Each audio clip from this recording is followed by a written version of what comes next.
All right, we are live. Hello, all. So a lot of you probably see my face on these a lot of times. My name is Courtney Luce, and I work with Donate. If you're not familiar with Donate, we help nonprofits and companies engage and do good. That's the simplest version of what we do, I think. But we have lots of tools to be able to do that, and we're excited to do it. But we're very excited today to be joined by Ryan McCarty. Once more people are on and we're officially started, I'll give a better introduction than that. That's awesome. That's all you need. That's easy. No, but while people are joining, please write in the chat who you are and where you're from. We like to see, who's joining us, where they're coming from, what company or organization you work with, just to get a, better understanding of who you guys are. And you're joining us. We're both joining you from Indianapolis. Yes, Indianapolis, right downtown for me. Yes, Broderpool. Sobro, sorry. Sobro, yeah. Okay. See, now you're one of the cool kids. Yep. It happened. In the last half hour, that happened. Well, we're of course joined by Steve Roseman, the founder of Donate himself from Indy. I think officially Fishers. Renee from the Fisher Environmental Council. Hello. What's up, Renee? Thanks for joining us.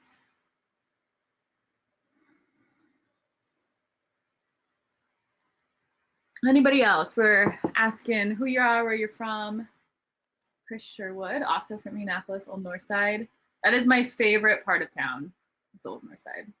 I'm trying to remember where Old North Side is. Is that like 16th Street? Oh, yeah, there you go. Alabama, that is cool over there, yeah. And then, youth group.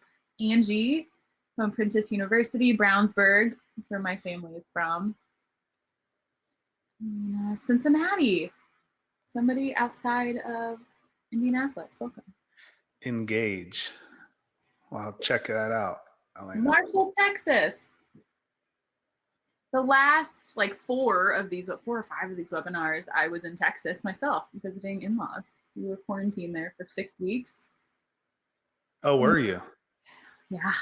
That was the last. I was in Fort Worth about a day or two before they did all the lockdown. I flew back.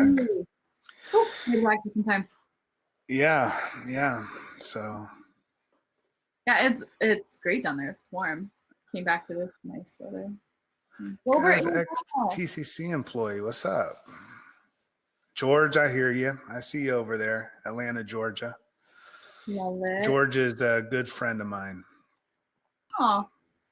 Yeah. Gilbert, Arizona. My in-laws are also from Mesa, Arizona, which is right by Gilbert. Hello, Hillary Mark. from Canada. Hey, different country. Love it. Hi, Marianne. Marianne sits on our board. Marianne, that's good to see you on here.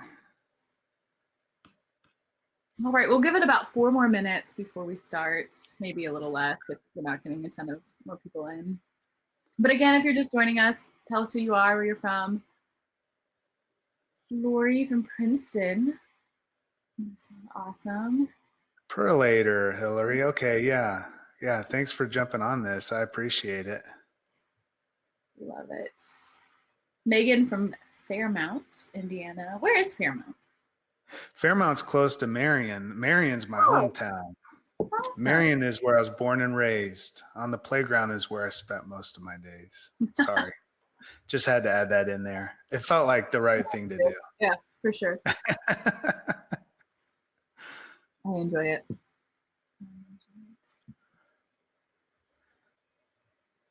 It does. You're right. Just.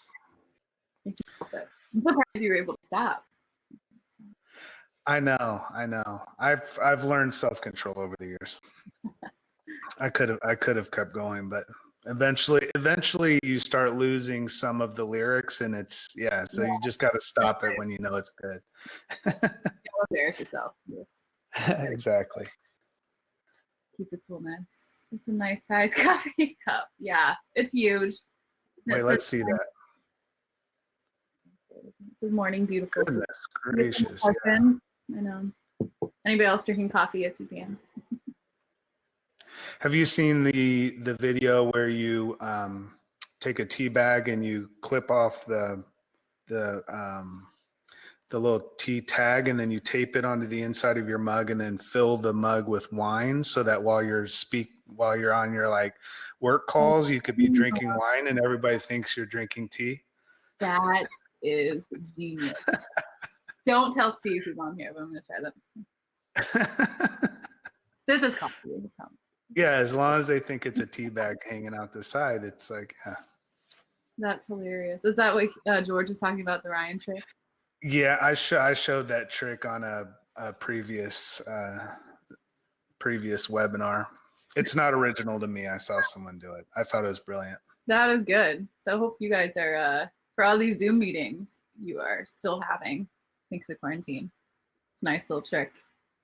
Yeah. There are a lot of new tricks.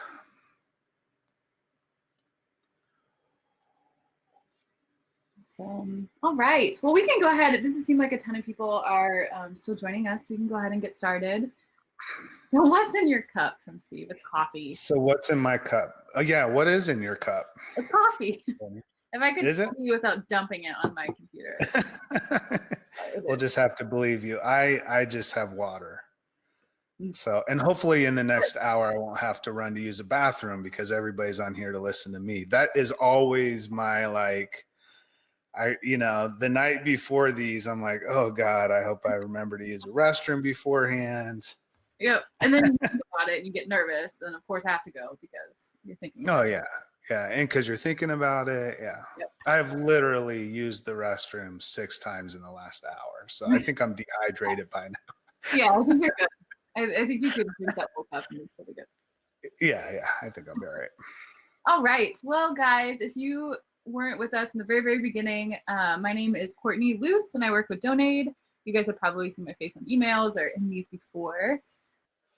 If you're not familiar with Donate, we are a engagement platform for both nonprofits and companies to just do better things in the community. And so we also help people find nonprofits that they care about, do a whole bunch of stuff. If you're interested, please just follow up with any of the emails that you've received for this webinar, or send me a message in the chat. I'm happy to give you some more information.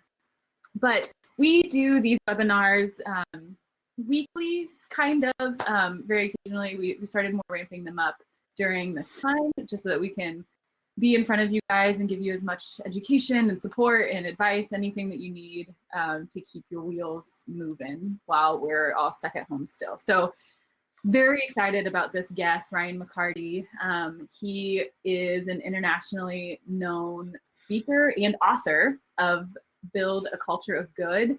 And he has an announcement for that too, that I'm sure he'll share with your presentation about some potentially free books there. But I've only had one conversation with him, and he on the phone and before this, and he is just incredible. You can tell his heart is truly pure and good and wants to help. He has over 20 years of experience in the nonprofit space and now works with companies to help them make an impact in their community and just build really great cultures internally. So anywhere from, I even asked him what size companies he works with, and he says 3 kinds: small, medium, and large. So he's all 4 kinds, extra large also. Oh, excellent. Yeah, exactly. I mean, I will share his link to his website, and his client list is incredible. So huge. He's been mentioned in People, Forbes, the Huntington Post. I mean, he's big deal, guys. So I'm excited for you guys to hear his heart and just what he's doing right now in the corporate space, but also how nonprofits who are joining us can help engage with the corporate partners. So without further ado, I will pass the mic to you and let you get started. Thank you, Courtney. Thank you so much. And to everyone that's on today, I appreciate your time. I know at this point in the quarantine, a lot of us have been on a lot of webinars up to this point. So I really wanted to bring some exceptional value to you and share my own experience around this space. As Courtney said, I spent over 20 years in the nonprofit world and found that work to be the most fulfilling, meaningful experience that I could have ever dreamed. And I want to share a little bit about that and get into my own perspective on how to get real solid corporate partners and win them over every single time. And that's what we want to talk about today. But I do want to thank you for being on. Thank you, Courtney, again. And thank you, Steve Roseman, for the opportunity. I've been able to connect with him a few times and hear more about Donate and the work that they are doing is just really good, solid work that needs to be done in the world. And I'm excited to see what the future holds as we partner together, not only to get a message out to the world about doing good and having a soul within business and within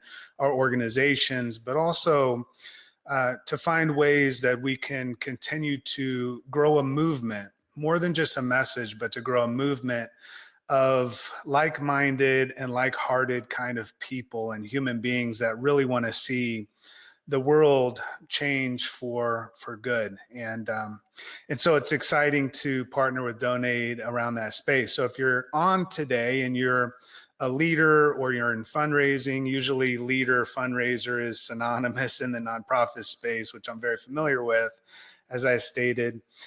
Thank you for being on. If you're in for-profit business, thank you for being on as well. I would encourage you to link up with Donate as well and work with them to be able to grow a movement within a movement. So within your organization, within your business, of doing good and creating opportunities for your employees and customers, your team members, to link up with these nonprofit organizations, organizations that are very much founded on a missional idea of wanting to solve a problem, to impact a community, to address a situation. A lot of times within the nonprofit space, we know exactly what we want to do in terms of giving back and doing good. And it really is important for us to understand when we link arms, those of us that are in the nonprofit space and those that are in the for-profit space, when we link arms, the resources that we have are able to be leveraged toward greater good in local communities. And I'm very much sold on doing this on a local level. So for those of you that are on and part of this discussion, just so you understand the work that I've done in the past and continue to do to this day is a very local work. It's very grassroots. It's led not from the top down, but it's led by all of our team members and our customers and those that we work with, our clients. And so I want to get into how I got to where I am now, which is leading a company called Culture of Good.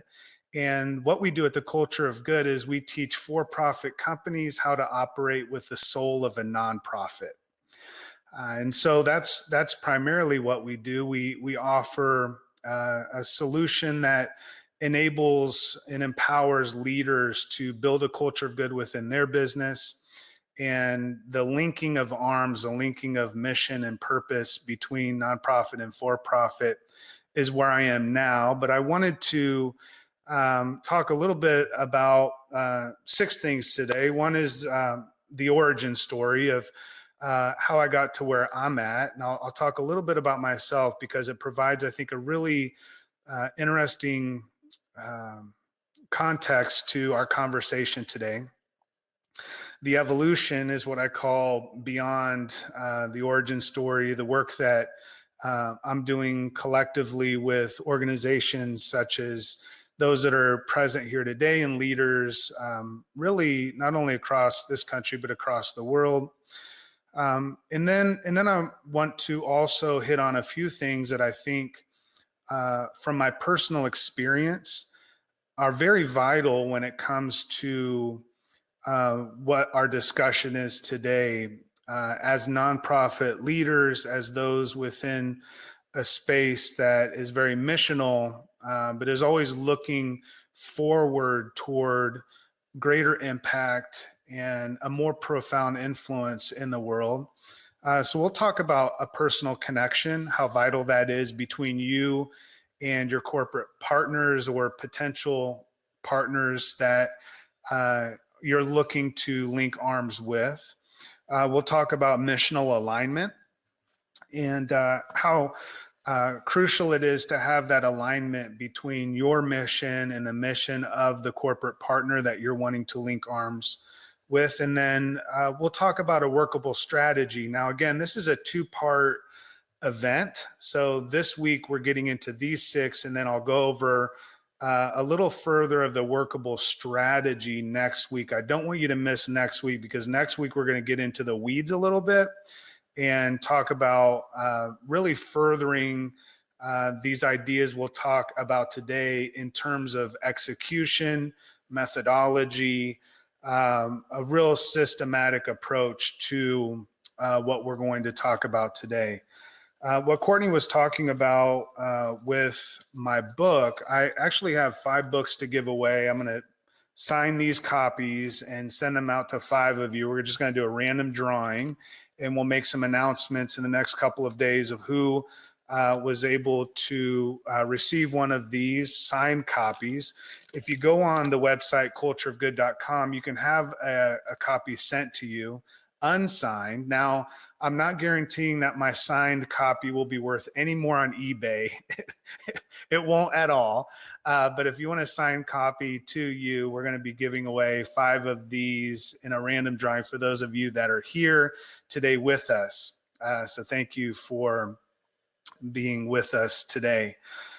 So yeah, let's get right into it. The origin story.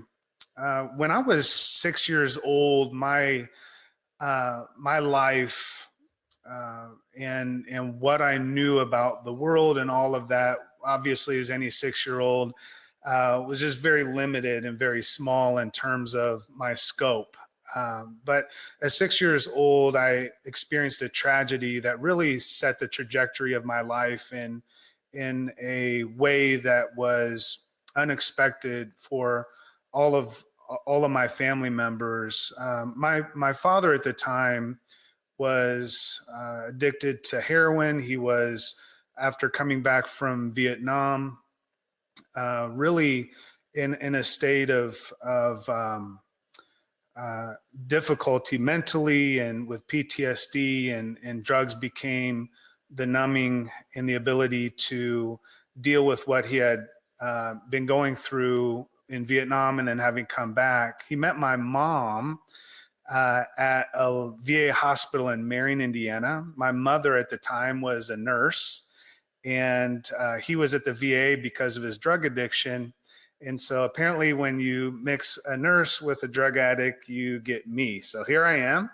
And at 6, tragically though, after my mom was diagnosed paranoid schizophrenic and had a lot of mental disorders, at 6 years old, when I was 6, in school one day, my mom tragically died from suicide.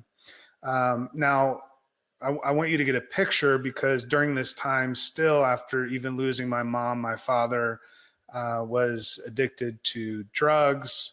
In the course of a year after that, you can imagine this transformative moment in my father's life became one for me as well, where his life was turned around. It did a 180. He was remarried, off of drugs, really involved in church and giving back and doing good. And so I go from this very broken family to a new family. And it wasn't perfect. It was messy, still messy to this day. But I feel very fortunate today because of the experience of seeing my father's life transformed.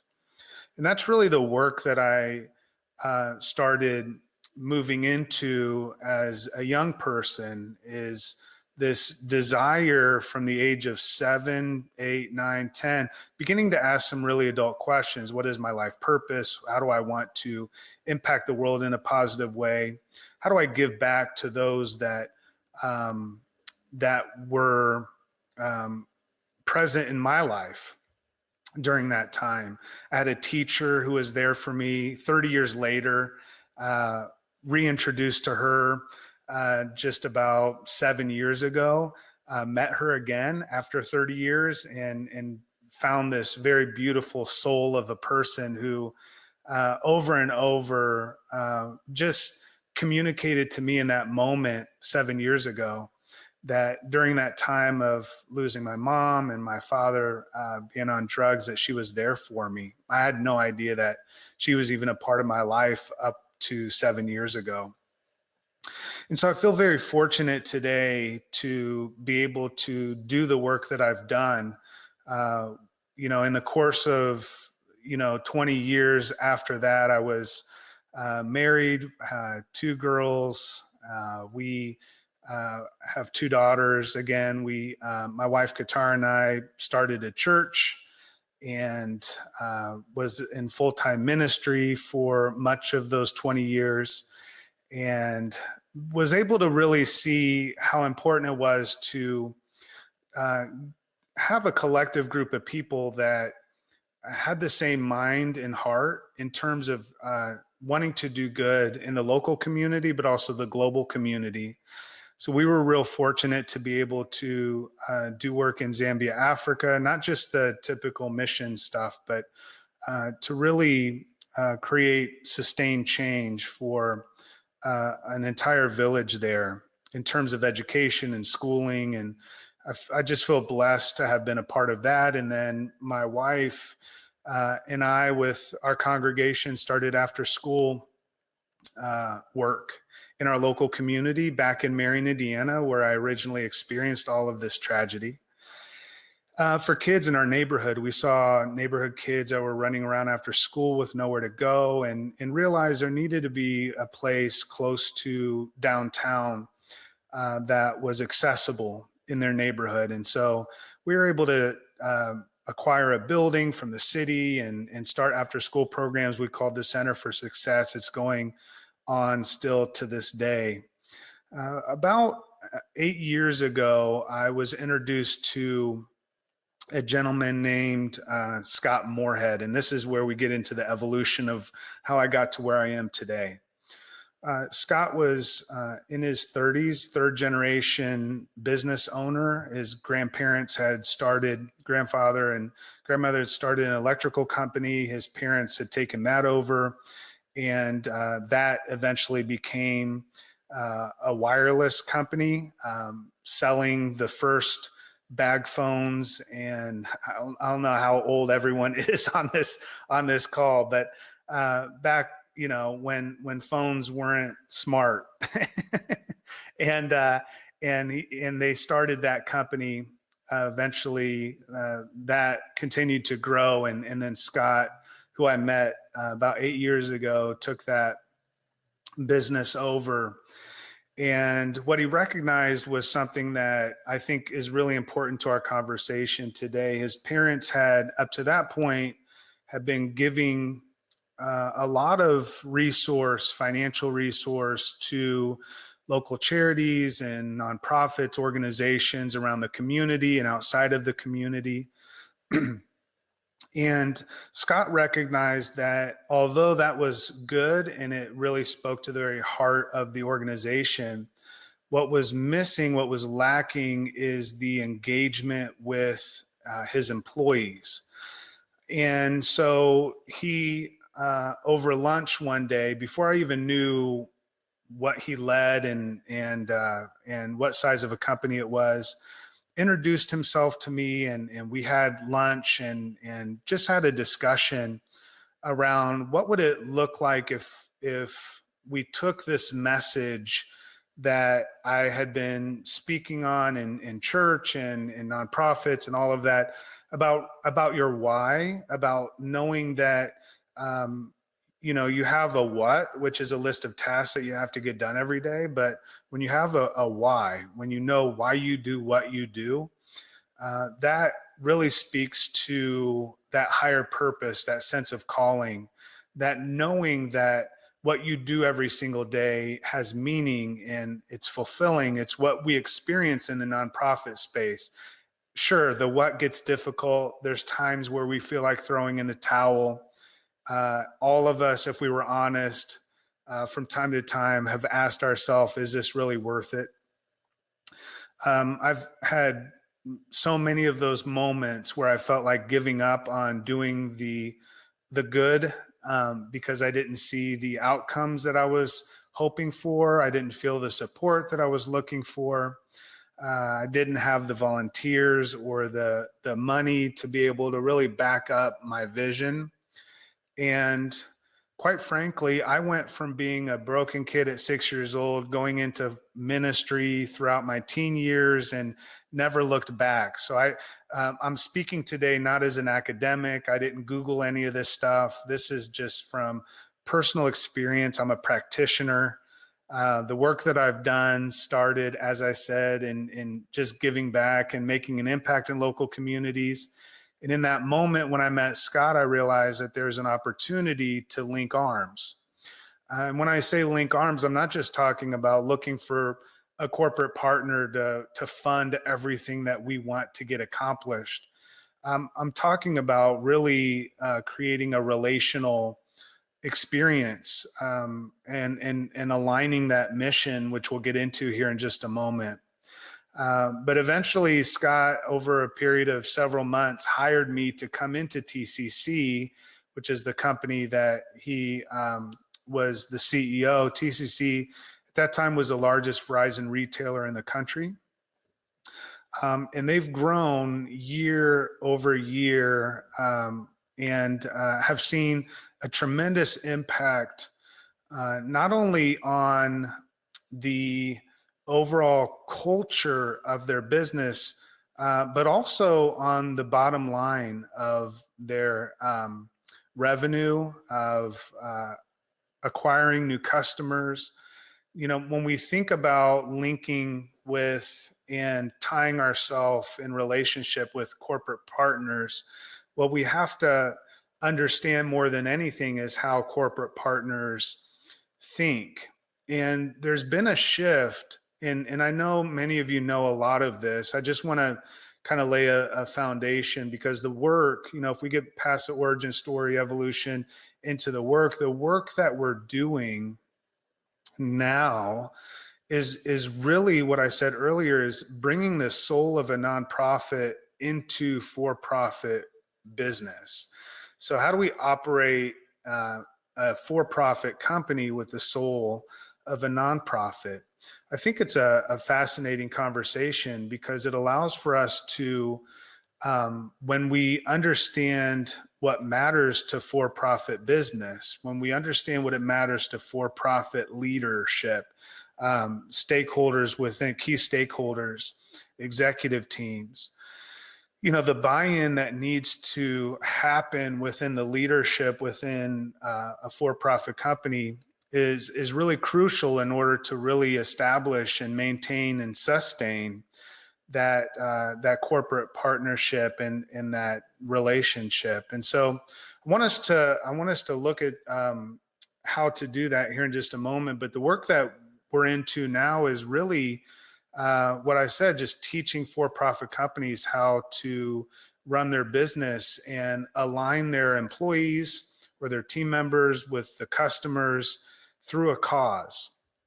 So the shift that's been taking, that a lot of companies are experiencing right now, is going from just simply writing a check to a charity, or writing a check to a nonprofit and then taking a picture with that check and saying to the employees, look at the good that we've done. And the transition or the shift that's been taking place is really taking those funds and giving them through their teams, giving them through their individual employees, giving them through the stores and through the departments, rather than just, doing things for a PR push or maybe some marketing.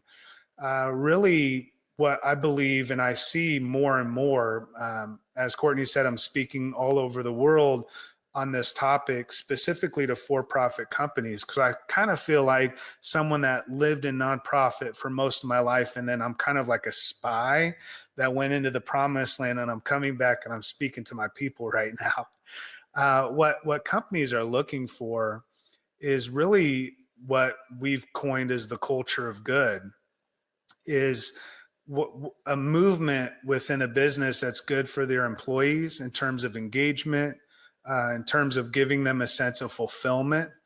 I like to say that the new employee engagement is employee fulfillment. We need to stop thinking about how are we engaging employees and start thinking about how do we give a sense of fulfillment to our employees. The customers, we could go over statistics all day long in terms of, customers looking for brands that are socially conscious, they're good citizens, they care. And so companies are looking for how to do this. One of the frustrations that I find with a lot of business owners, specifically in the SMB space, small, medium businesses, is the fact that they know they want to give back and they want to do good. However, a lot of times they're doing it without any strategy at all, and it becomes frustrating.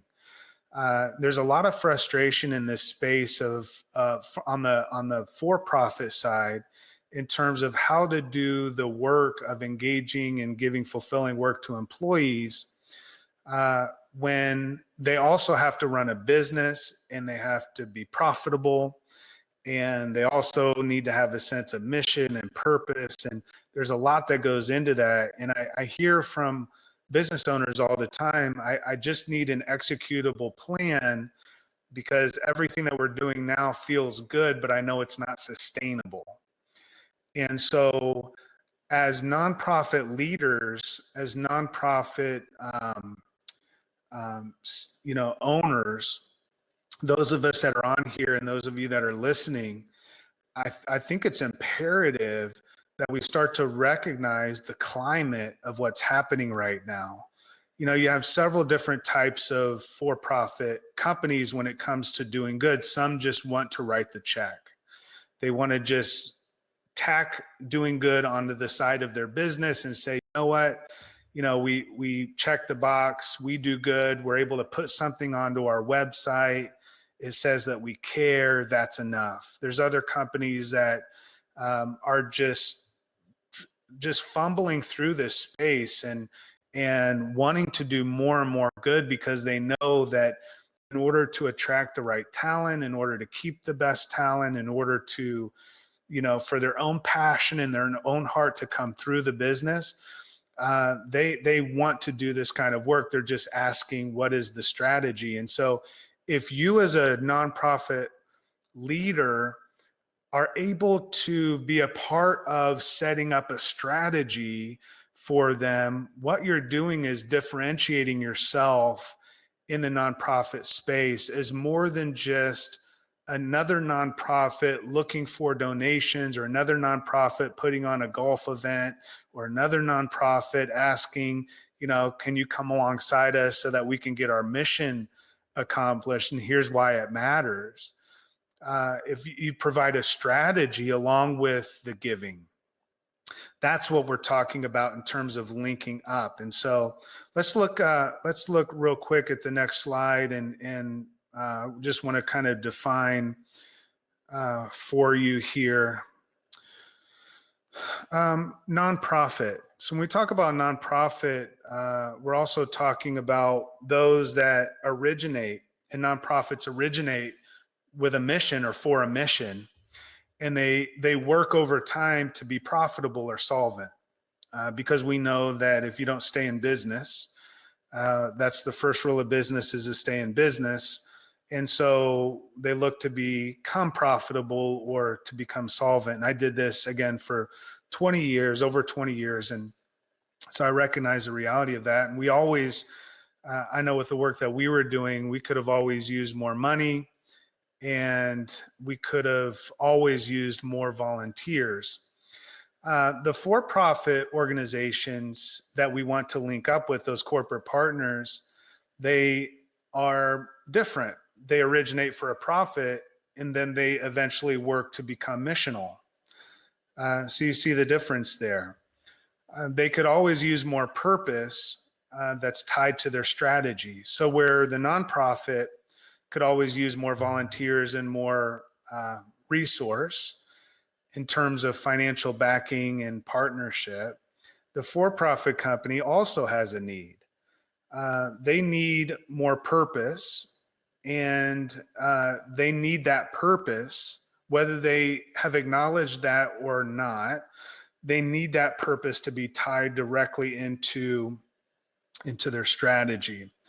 And so when we think about purpose within the strategy of a nonprofit, I want you to look over the next couple slides that I'm going to share, because these are slides that show a little more in detail what we're dealing with on the for-profit side. Because again, if we're going to really have key partnerships where we're tied up and linked up together, we need to understand the climate of those that we're wanting to link up with and partner with. So in the for-profit space, only 37% of employees clearly know the company's purpose. Could you imagine running a nonprofit where only 37% clearly know the company's purpose? So only 20% of those are enthusiastic about the purpose. 20% of employees see how they can support the purpose. 15% feel like they are enabled to work toward the purpose of the company that they work for. And according to this latest Harris poll, only 20% of employees fully trust the company that employs them. Now, imagine if you were running your nonprofit and your volunteer base and your staff, that this would be the equivalent of your employees and your staff, your team members. You would not be in business very long. I think this is interesting because what's required of for-profit companies as we're moving forward into the next 5 to 10 years is this very conversation around purpose, around tying that to strategy, around ensuring that their employees not only clearly know the purpose, but they're enthusiastic about it, and they know their part and their contribution in that. Now, I know statistics are statistics, but if we were to take those employees based on this slide and based on these stats, and we were to look at this and we were to say, all right, let's convert this into a theoretical, and that is that you have 11 employees making up a soccer team. So you have 11 players on a soccer team, and based on these statistics, this is what we're left with here. Based on those statistics, if you had 11 players or 11 employees on a soccer team, only 4 of your players know which goal they're going toward. Only 2 of them care. 2 of them know which position they're supposed to be playing. 2 players believe that their efforts on the field could be making a difference. And only all 8 players on your team of the 11 would just as likely be rooting for the other team. That's what this means when we talk to for-profit companies. Now, we're going to send this entire deck out later, so you can have access to all of this. But again, if we were running a nonprofit this way, we wouldn't be in existence very long. And so when we talk about this, I want to, over the next 10 minutes or so, I want us to look at the ideas around what for me became a learning experience having transitioned from nonprofit to for-profit work. Now, inevitably, someone's going to reach out and maybe on chat, some of you were in for-profit work and now you're in nonprofit, or maybe you're like myself, you were in nonprofit work and now you're in for-profit work. I would love to see a world where, whether nonprofit or for-profit, that we start working together in these key partnerships, in these key relationships that allow us to connect what is lacking for nonprofits many times in terms of needing more people, needing more resource, and what's lacking many times in for-profit companies in terms of purpose that's tied to an overall corporate strategy. That if we were to take both of those lacks and create a relationship between a really solid relationship where it's not just, the receiving of donation or, involvement every once in a while, but if we were to really link together and build relationships and build those connections, I think that's a profound idea that we see from time to time, but from my own personal experience, I'd like to share how that all came about beyond the evolution and the work that I'm doing collectively right now in terms of consulting with for-profit companies and speaking on keynotes and teaching for-profit leaders how to do this.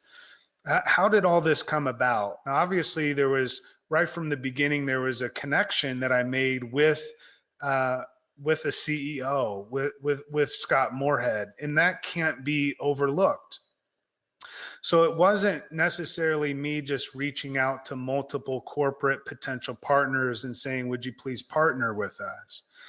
What worked for me, and this is the only thing that I can speak to, because again, I didn't learn any of this in university. This isn't something clever that I read in a blog that I'd like to share with you and regurgitate that we've all heard before.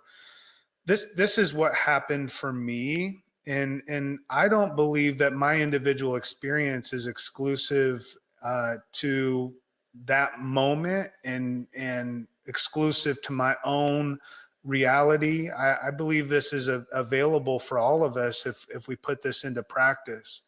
I think one of the things that we definitely need to hit on as we go through this is this first idea is around personal connection.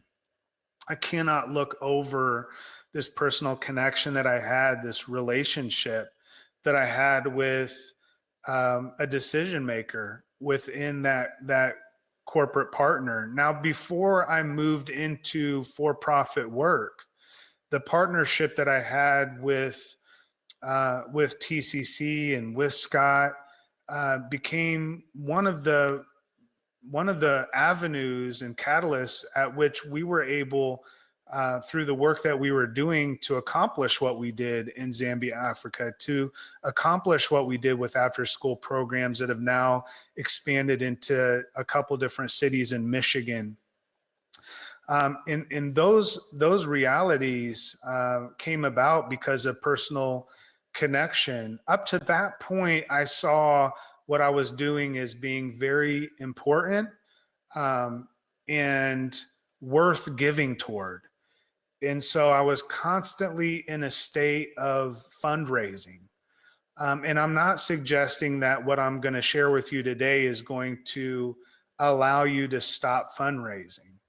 What I am saying is if you get one or two key corporate partners in terms of relationship, that goes so much further than just continuing to try to collect a lot of businesses giving. And some of that work is going to continue, and it's hard. Again, I've been there, I've done that, I understand it. But we need to trust this process and shift from this transactional, you give to us, we'll get the mission done, to more relational. And what I'm talking about takes at least 6 months. So that's, again, I'm sharing from my own experience. This is a 6+ month process of building relationship, being very intentional around that. Secondly, seeking mutual care and interest. Thinking outside of we need a donor to we need each other. I was offering TCC just as much as they were offering me.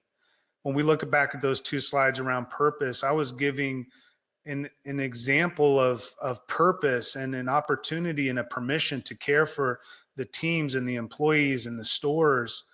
And to the point where we, after a year of doing work with them, 93% of the employees stated that the work that the culture of good brought into their business gave them a sense of fulfillment. We saw the turnover within the company go down by 20%. It saved TCC around $5.8 million a year. It mattered to the ROI of the business. There was mutual care. There was mutual interest. It wasn't just about, building a corporate partnership in order to get our mission accomplished. It was, what can I offer, not just what can I receive. It was more about contributing than just consuming, if that makes sense. And then setting the expectation. You may build relationship with corporate partners over 6 months, and you may receive a lot out of that in terms of the resource of volunteers and the resource of finances, or nothing at all.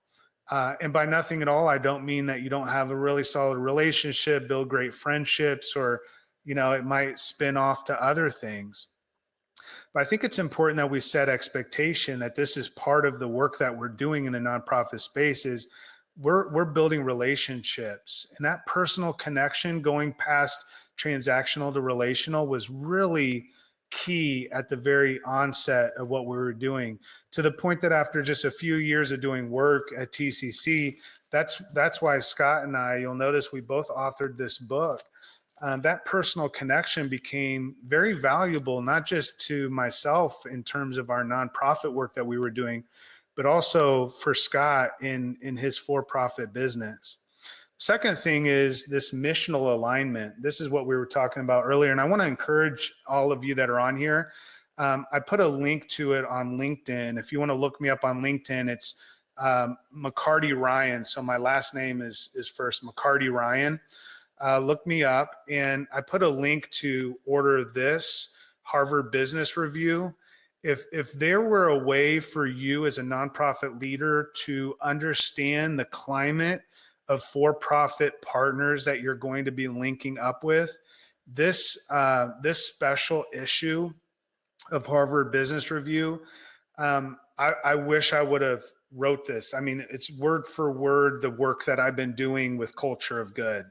I actually was curious as to where they got some of this stuff, because it's like some of the blogs that I've written on cultureofgood.com is like, it's not word for word, but some of the phrases, and I mean, this is solid stuff. So if you were to do your homework and educate yourself on the corporate partners that you're wanting to join with, this right here is really important. So go on my LinkedIn, and you can order that through the link I just posted. And if somebody happens to be on there and is able to share the link on chat, you can certainly do that as well. Specifically, this issue is so crucial to the work that you're doing. But I would encourage you in this idea of missional alignment to link your why with the why of the business. I don't think every corporate partner is for you. The corporate partners that are for you have a like-minded mission. And so why do you exist needs to go to why do we exist?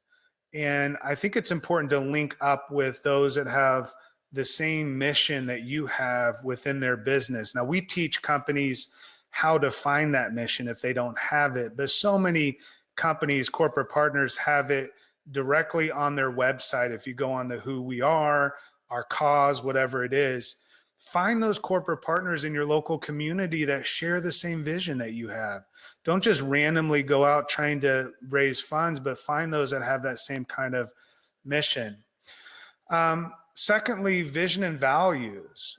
Find those companies that the mission links up, your vision and values. You find that commonality. Do you have missional alignment with those corporate partners? And maybe you have corporate partners right now that you've really not established that with. I would encourage you to do that. We're going to get into more of the deep dive of the strategy next week, but really learning the vision and values of the corporate partners that you're wanting to work with, knowing their business really well, doing your homework, getting into learning the mindset of CEOs and leaders in the for-profit space, knowing the climate, how it's shifted toward not just writing checks and giving donation and getting involved in a 1 day a year campaign, but really wanting if a lot of companies are looking for, how do we do this on a quarterly basis? How do we do this in terms of building a culture of doing this good in our business? And lastly, on missional alignment, find the relevance, continue to have that conversation with those that you're wanting to continue that partnership with, or maybe establish a new partnership with. Here's how we can do good together.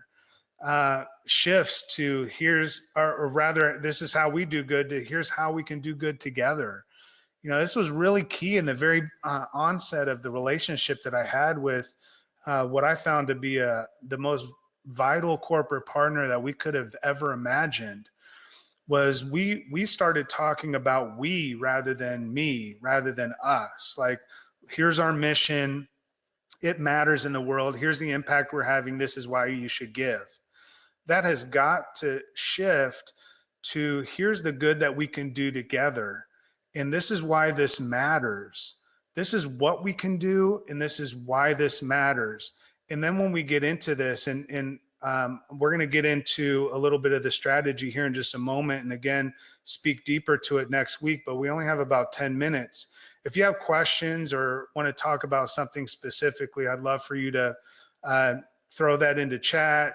If it's relevant to what we're talking about today, you can throw that in there, and we'll speak to some of those. I know Courtney might be being able to moderate some of those answers as well, but we'll get into that here in just a moment. But we've got to as nonprofit leaders, and I didn't get this at first, and that's why I'm sharing it. If I were to do something, hindsight being 2020, I would have, as a nonprofit leader, as an owner of a nonprofit, I would have studied corporate business far more than I did, and I would have stayed up to date with the shifts that were taking place in corporate America. Thankfully, I was able to benefit from a lot of those shifts, but I think if I would have known more about how business works in terms of the good that they're doing, the purpose aligning to the strategy, I could have established and built far more corporate partnerships sooner and kept them longer and had a more sustained nonprofit work. And by the way, the nonprofit work that I'm doing today, I'm still on the board of those nonprofits that we started, and the work continues. And so the sustainability continues as well. And so really being able to say, here's the good that we can do together. Here's the workable strategy, and this is a foundation for what we're going to talk about next week when we get into the specifics on the execution part of it. You're more than an evangelist. You're a teacher. And so the reason I'm suggesting that you educate yourself on the shifts that are taking place in corporate America, and specifically around the ideas of doing good and philanthropy and volunteerism. I know Donate is such a really great partner to be able to establish those and track and measure. And that's the stuff that we didn't have early on. I wish I would have had Donate and knew about them far earlier than I have. Building those relationships with your corporate partners and having sustained relationships is really about becoming an educator. When you come into a space and you're able to educate your corporate partners with what's happening in terms of a climate and how it impacts their employee experience, their customer experience, their profitability. I use a word called purposability, where you mix purpose with profitability. So you have purposability and you educate more than just evangelize. So before I felt like an evangelist, I was always like trying to get my message out, making sure that we had the right marketing, making sure that we were reaching out to the right people, all of those things. You have to start thinking of yourself as an educator, as one who knows the nonprofit space connected to the for-profit space really well. That's why I encourage you to get that Harvard Business Review, study that, read some of the blogs I've written on cultureofgood.com, learn the mindset, learn what makes for-profit business tick in that way. Secondly, execute, execute, execute. We talked about what you do, why it matters, why it should matter that you both do it together, but also how. How do we do this in a way that works, in a way that allows for the good that you do to grow year over year? We're going to get into the how next week. Please, please, please register for next week's webinar, because we're going to take all of these ideas and really get into a step-by-step approach. And we're going to do the work together, so it's going to be extremely interactive. There'll be some pages for you to fill out and all of that. And lastly, if you provide a proven approach, when you help tie purpose to the overall corporate strategy, that's what I believe is the missing link. It's what took me some time to figure out, but over a few years of having one foot in nonprofit work and one foot in for-profit work, I was bivocational. And what I learned over and over again was how to tie the purpose of the nonprofit, the purpose of the for-profit directly to their corporate strategy. And once that took place, it was so transformative for individuals within the organization. It was transformative for the volunteers and the work that I was doing. It was transformative for clients and customers. It was transformative on an enterprise level as well. This work is really important in what you're doing, and I want to thank you for the work that you're doing specifically around this time, because some of you are frontline workers. You're out there making an impact. You're getting people the resources that they need. It is crucial. Now is the time. Right now is the time. Listen to me. Now is the time where corporate partners are scrambling to look for strategies on how to position themselves as those who actually care about what's going on in the world. We hear it more and more, but what's going to differentiate yourself from all other nonprofits in your local community and global community is you becoming an educator and knowing this space well and being able to teach new potential corporate partners what it means to link arms with you as you have that missional alignment, and then what a strategy looks like to be able to create a sustained approach to making this happen. Because as you know, as well as I do, that no matter how world changing your mission is, if you don't have a workable strategy, all you have is an idea. And it can be a good idea, it can be a great idea, but until you have a workable strategy, all what we're left with is an idea. And ideas are not those that get funded. What gets funded through corporate partnerships is the fact that you have an actual workable, proven strategy. So I'm going a little long here, not giving a whole lot of time for questions, but I wanted to talk about next week and why you need to register. We're going to talk about how to lead your corporate partner toward finding their purpose. So we talk about going from being an evangelist to an educator. I'm going to turn you into an educator next week. Literally, I'm going to share with you some of the secrets that I share with corporate partners one-on-one, specifically companies that are upwards of $3 billion a year, or even startups. Irregardless, these are the strategies that corporate partners are looking to learn. How to lead your corporate partner toward finding their purpose, how to link that purpose to their overall corporate strategy, as we talked about, and then how to introduce what we call a three-tiered approach that engages individuals, teams, and enterprise. So that's going to be what we call big good, our good, my good. You're going to learn about that next week. So I want to thank you for being on today. We've only got about a minute left. Courtney, I'm not sure if we want to take some more time for questions. If we have any questions, I'm going to pause for a moment and see if anybody wants to interact or say something. If I hope you got something out of today's webinar. And like I said, next week, we're going to get into a real strategic approach to how to do this. Thank you so much, Ryan, for joining us. Again, please type Absolutely. your questions in, or if you'd rather say your questions, like raise your hand essentially in the chat and tell me that you want your mic turned on, and I'll turn that on for you if you want to engage. Thank you, Jack. Yeah, so thank you guys so much for coming. That was great. I loved it. Thank you. And I can't wait for next week too to get some examples. To dig into it. And just to clear it up too, I typed this in the chat. If you registered for today, you're already registered for next week too. So if you want to share, with your friends the link, feel free to do that. We'll be sending more emails and posting it on our social media too. Next week's webinar. Elena, next week's webinar is, sorry, go ahead. So it's the same time, same day. So Tuesday at 2. Yeah. And don't forget, if you've not entered to win, we've got 20 clicks on that. I'm going to give away 5 books this week, and we'll give away 5 books next week. So we'll have given away 10 signed copies of that.